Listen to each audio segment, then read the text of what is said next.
머니올라 시작합니다. 오늘은 국내외 증시 상황과 환율 등을 주제로 얘기를 나눠보겠습니다. 김영익 서강대 경제대학원 교수님이 나오셨습니다.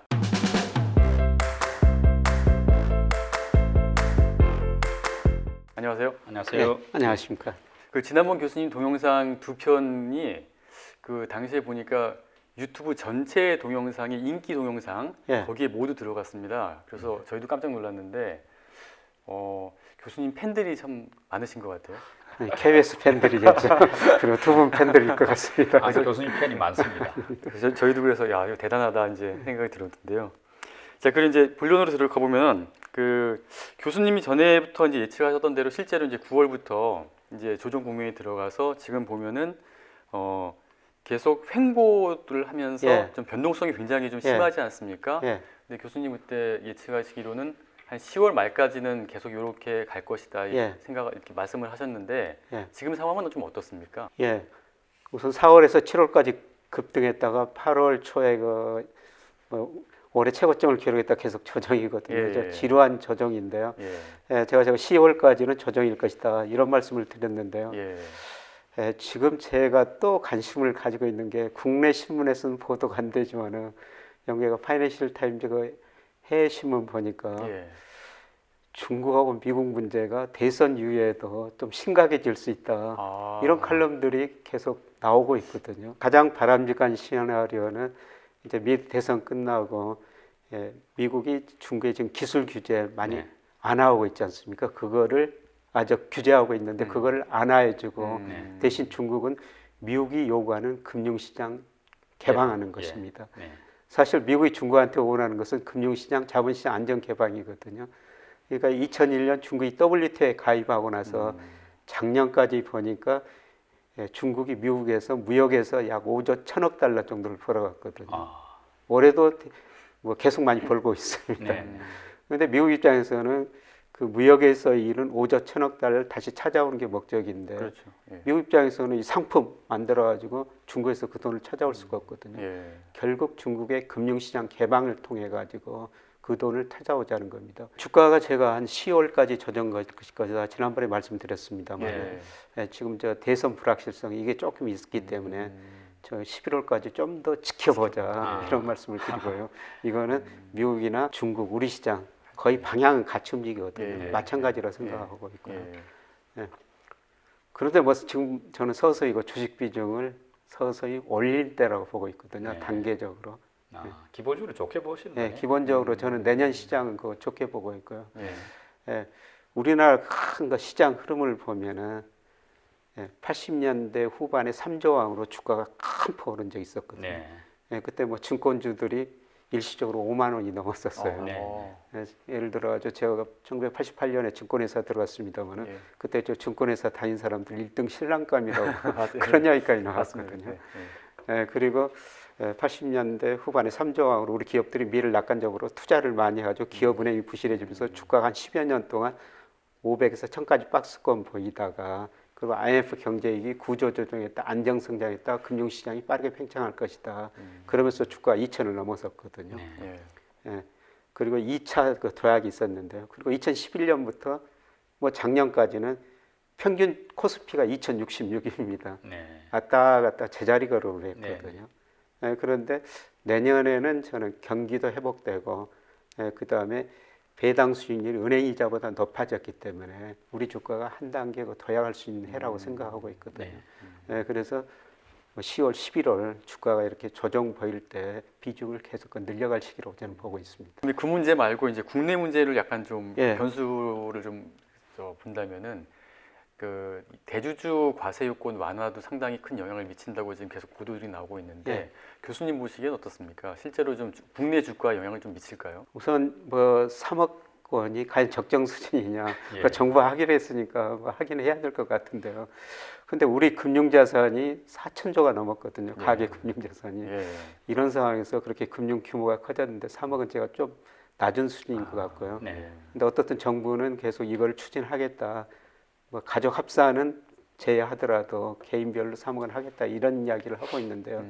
근데 제 주변에 뭐 제가 금융회사 다니면서 부자들도 많이 만나고 그분들한테 지금도 자문해드리고 있거든요. 그런데 그걸 걱정하면서도 예. 사실 미리미리 서서히 대응해 가고 있습니다. 아, 그래서 실제로 그게 실은 정부에서 그 방침을 밀고 나간다라 해도 저는 뭐 주식시장에 큰 충격은 별로 없으리라고 생각하고 있습니다. 그래서 최근에 그 10월달 이후에 계속되는 약세장, 예. 조정장은 누가 보더라도 그 대주주 요건 완화, 즉 양도소득세 과세 대상을 늘리는 이 부분이 악재로 작용하는 것은 분명한 것 같거든요. 그게 저는 네. 표면적 이유라고 생각하고 있고요. 네, 그동안 주가가 경기에 비해서 너무 앞서갔어요. 예. 그러니까 4월에서 7월까지 주가가 급등했지 않습니까? 네.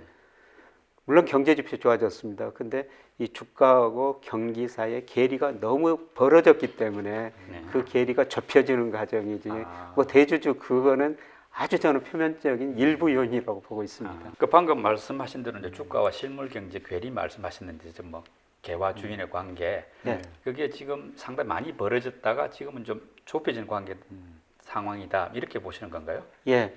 어느 그러니까 정도입니까? 제가 우리 주가를 볼 때 일평균 수출 금액하고 주가를 보는데요. 네, 이제 그거하고 일평균 수출하고 주가를 비교해 보면은 한 24% 정도 주가가 앞서가고 있어요. 예. 네. 근데 주가 이제 제자리 걸음 가다 보니까 이게 좁혀지고요.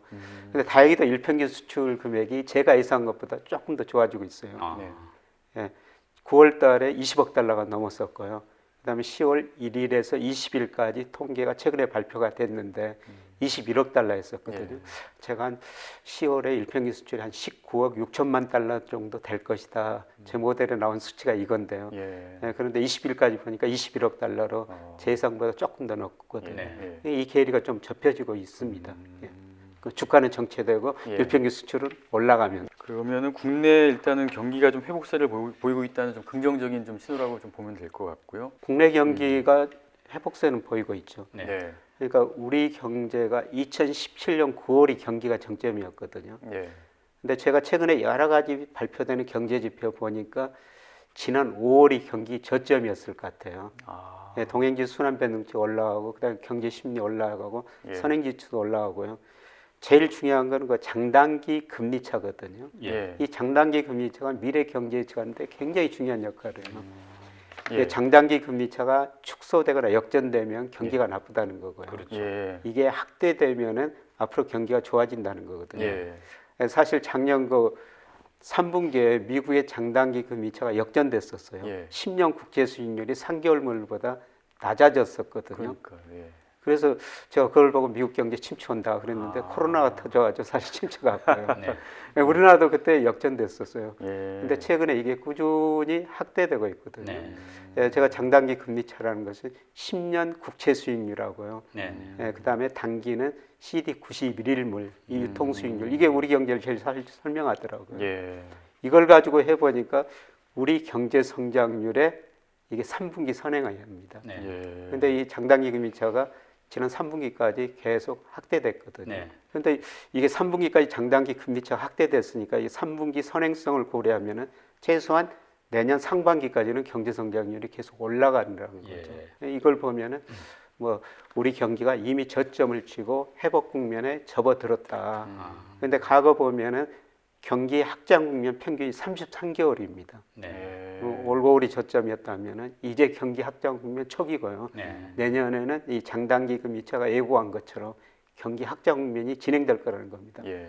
물론 회복 속도는 그렇게 빠르지는 않을 겁니다. 그 우리 한국 경제는 이제 중국 경제하고 많이 연동돼 있다 이런 이야기 하지 예. 않습니까? 근데 중국의 이제 그 경제 성장률을 보면은 이제 1분기에는 뭐 6.8% 빠졌다가 2분기에 3.2% 플러스, 예. 그리고 3분기에도 4.9% 플러스로 상당히 좋아졌더라고요. 이게 뭐 주요 경제 국가 중에서는 그 유일하게 플러스인데 우리도 거기에 이제 연동돼 있다 보니까 좀 긍정적인 신호가 오는 건 기대가 되는데, 다만 중국이 이렇게 경제 성장률은 좋은데 막상 주가는 또 아직 좋지 못하거든요. 예. 뭐 상하이 종합 같은 경우도 뭐 3,200대까지 빠져 있던데 예. 그 왜 그렇습니까? 중국 주가. 말씀하신 건 중국 경제는 세계에서 거의 유일하게 지금 V자 회복이죠. 예. 그 내용을 보니까 뭐 투자도 증가하고 소비 성장 기여도 플러스고요. 네. 그다음에 제일 중요한 거는 중국 수출이 4월 달에 잠깐 전년 동월 대비 마이너스였다가 계속 플러스라는 거거든요. 예. 지난 9월 달에는 8% 넘게 증가했어요. 예. 세계경제 이렇게 어렵고 세계경제 올해 IMF가 마이너스 4% 이상 마이너스 성장이라고 보고 있거든요. 예. 근데 중국 수출이 그렇게 증가한 거는 중국 상품의 가성비가 좋구나. 그러니까 전 세계 경제가 어려울수록 예. 사람들이 가성비가 좋은 상품을 찾고 있거든요. 예. 그런 측면에서 저는 중국 수출이 증가했지 않느냐. 예. 저도 가끔 그 중국산 제품을 사서 쓰고 있거든요. 예. 근데 일부가 인터넷 사이트 들어가가지고 예. 이렇게 주문을 해보는데 물론 시간이 걸리지만 굉장히 싸요. 예. 네. 싸고 시간은 오래 걸리지만 오거든요. 예. 가성비는 정말 좋더라고요. 예. 맞습니다. 그래서 세계 경제 어려운데도 중국 음. 수출이 증가하고 있지 않느냐. 그래서 이제 중국 경제는 V자형 회복을 했는데요. 예. 주가는 아직 거기에 반응하지 못하고 있는 것 같습니다. 말씀하시는 것처럼. 근데 올 연초 이후로 보면은 사실 중국 주가가 상당히 많이 올랐어요. 작년 말에 대비해서는 그렇죠. 예. 많이 올랐다가 다시 또 빠진 거 아닙니까? 올랐다 빠졌는데 중국 주가 상대적으로 변동성도 제일 적었습니다. 그래서 중국 경제 회복을 반영해 가지고 2분기에 미리서 올랐고요. 예. 그다음에 아마 4분기 가면은 중국 경제 성장률이 조금 둔화될 수는 있어요. 그거를 4분기에는 중국뿐만 아니라 전 세계 경제 성장률이 아마 둔화될 겁니다. 2분기 급락했고 3분기는 기저효과 때문에 전분기 대비는 전 세계가 급등했거든요. 예. 아마 이번 주에 미국, 유럽 GDP도 발표하는데 3분기는 아주 수치가 좋을 거예요. 예. 특히 미국 GDP 지난 2분기 연율로 마이너스 32% 감소했는데요. 네. 3분기는 32% 증가한다는 겁니다. 아. 네. 예. 그리고 4분기는 증가세가 많이 둔화된다는 거죠. 사실 4분기 증가세 둔화를 중국 등 전 세계 주가가 지금 미리서 반영하고 있는 것이죠. 그 다음에 이제 내년 가가지고 본 게임이죠. 예. 네. 내년 가가지고 중국 경제가 지금 IMF 같은 데서 뭐 8% 정도 성장 예상하고 있거든요. 그 정도 성장한다면 중국 주가 오르리라고 보는데요. 저는 올 4분기 내년 1, 4분기 가지고 중국 주가 다시 오르리라고 보고 있습니다. 그렇겠네요. 예. 원래 주가가 먼저 선행 반영하는 거 아닙니까? 예, 그렇습니다. 예. 그리고 뭐 제가 미국 주가보다는 중국 주식을 더 관심 있게 쳐다보자, 미국 비중 좀 줄이고 중국 비중 좀 올리자 이런 말씀을 계속 드립니다만은 아까 이제 미중 무역 전쟁이 어떤 식으로 쉽게 끝나지는 않을 텐데요. 네. 그냥 최선의 방법은 미국이 기술 규제 안 해주고 중국이 금융시장 안정 개방이다 이런 식으로 나가면은 저는 중국 시장이 굉장히 빠른 속도로 성장하리라고 보고 있습니다. 예. 그래서 뭐 지금 중국 주가가 조정받고요. 단기적으로는 조금 더 조정받을 것 같습니다. 예. 그런데 이 조정 시기에 저는 중국 비중을 계속 늘리는 게 바람직스럽다 이렇게 내다보고 있습니다. 그리고 이제 뭐 중국의 뭐 주식 상품을 보면은 뭐 이렇게 ETF도 있지 않습니까? 네. 뭐 커창반, 창해반 뭐 이렇게 해서 이렇게 모아놓은 거기 그 기술주들을 모아놓은 그런 ETF 상품들도 있는데 미국과 비교하면은 미국은 그 장기적으로 보면은 쭉 S&P 500이라든가 나스닥의 뭐 QQQ 뭐 이런 식으로 해서 우상향으로 가는데 거기 있는 특징이 그 실적이 안 좋은 기업들은 이제 빼잖아요. 근데 중국의 ETF는 어떻습니까? 실제로 같은 시스템인가요? 아니면 좀 다른가요? 코로나 위기로 경제가 급격히 침체 빠지고 이렇게 올라가는데 네. 잘된 사람은 기업은 올라가고 그다음에 나머지는 침체되고 있거든요. 예, 맞습니다. 사실 미국 나스닥 지수, 뭐 S&P 500 지수도 올해 들어서 4월 이후로 많이 올랐는데요. 그런데 S&P 500 지수 보니까 팡이라고 그러죠. 네. 그 5개 기업만 많이 오를 거예요. 맞습니다. 예. 나머지는 거의 정체 상태거든요. 예. 그러니까 S&P 500이 아니라 S&P 5, S&P 5다 이런 이야기까지 나오는데요. 이거 전 세계가 차별화라는 겁니다. 아마 중국도 똑같은 모양일 겁니다. 예. 차별화거든요. 예. 그래서 저는 중국 주식 살 때도 예. 그냥 전체 지수도 좋지만은 예. 각 업종의 1등주로 구성된 종목을 사든지 예. 아니면 그 종목을 바탕으로 하는 펀드나 렉 같은 상품 이런 뭐 ETF 이런 걸 사자고 지금 권유 드린 거거든요. 예. 근데 앞으로 이 차별화가 좀 심각한 문제입니다. 이거는 미국뿐만 아니라 우리나라, 중국 시장 다 마찬가지일 것 같습니다. 각 분야 업종에서의 그 1등주를 그냥 사면 되겠네. 개별 종목도 사도 괜찮지 않겠습니까? 예, 그렇습니다. 예. 그런데 뭐 우리가 리스크 관리를 해야 하게 되면 1등주로 구성된 랩 같은 거, 펀드 같은 거. 그런 게 있습니까? 예, 일부 증권회사 가면 있거든요. 예. 뭐 제가 리서치 센터에 했던 증권회사에서 그런 종목들을 매주 업데이트 해주고 있어요. 아. 예. 그런 종목 가지고 랩을 만들고요. 예. 예, 업데이트 해주고 자기들 실적이 얼마인가. 예. 예, 그리고 그 종목 중에서 몇 종목 격주 뭐 아니 주마다 나눠가면서 예, 계속 기업 실적, 주가 추세, 그 다음에 여러 가지 요인들을 분석해주고 있거든요. 예. 그런 자료를 보시면서 예, 계속 중국 1등주를 공부하시면 좋을 것 같습니다. 말씀대로 중국도 미국도 이제 차별화가 된다 분야별로. 그러니까 올해 같은 경우에는 뭐 역시 테크 기업들 미국 같은 경우 그랬고 중국도 뭐 알리바바나 텐센트 같은 이런 쪽은 나쁘지 않았거든요. 예. 근데 이제 내년 되면은 중국도 이제 경기가 풀리고 회복세 접어든다고 한다면은 좀 섹터가 일반 가치주, 뭐 경기 민감주들도 좀 좋아지지 않겠느냐 이런 이제 뭐 기대 내지 예상이 될 수 있는데 어떤가요? 내년 되면은 중국도 이런 좀 그동안 좀 재미를 못 봤던 상대적으로 상승이 둔화됐던 이런 뭐 경기 민감주 같은 데서 좀 찾아볼 수도 있을까요? 좋은 주식을. 예, 같이 오를 겁니다. 같이 오르는데 이제 상대성인데요. 누가 더 많이 오르느냐. 네네. 예, 저는 1등주들이 계속 많이 오르리라고 생각하고 있고요. 네네. 그런데 우리가 지금 전 세계 경제 중국도 지금 생각해 본 게 기업 구조 조정이거든요. 네. 전 세계 경제가 굉장히 어려우니까 지금 정부가 돈을 풀어가지고 일부 정비 기업, 전비 기업이라고 그러죠. 그런 거 예. 같이 살려내고 있지 않습니까? 예. 네네. 근데 경제가 회복되면은 돈 더 이상 안 풀 거거든요. 그렇죠. 금리도 안 내릴 겁니다. 오히려 좀 통화 정책을 긴축적으로도 운용할 수도 있어요. 네네. 예, 그러면은 기업이 구분될 거라는 것이죠. 아, 예, 좋은 그래서- 기업과 나쁜 기업으로. 예, 나쁜 기업이 더.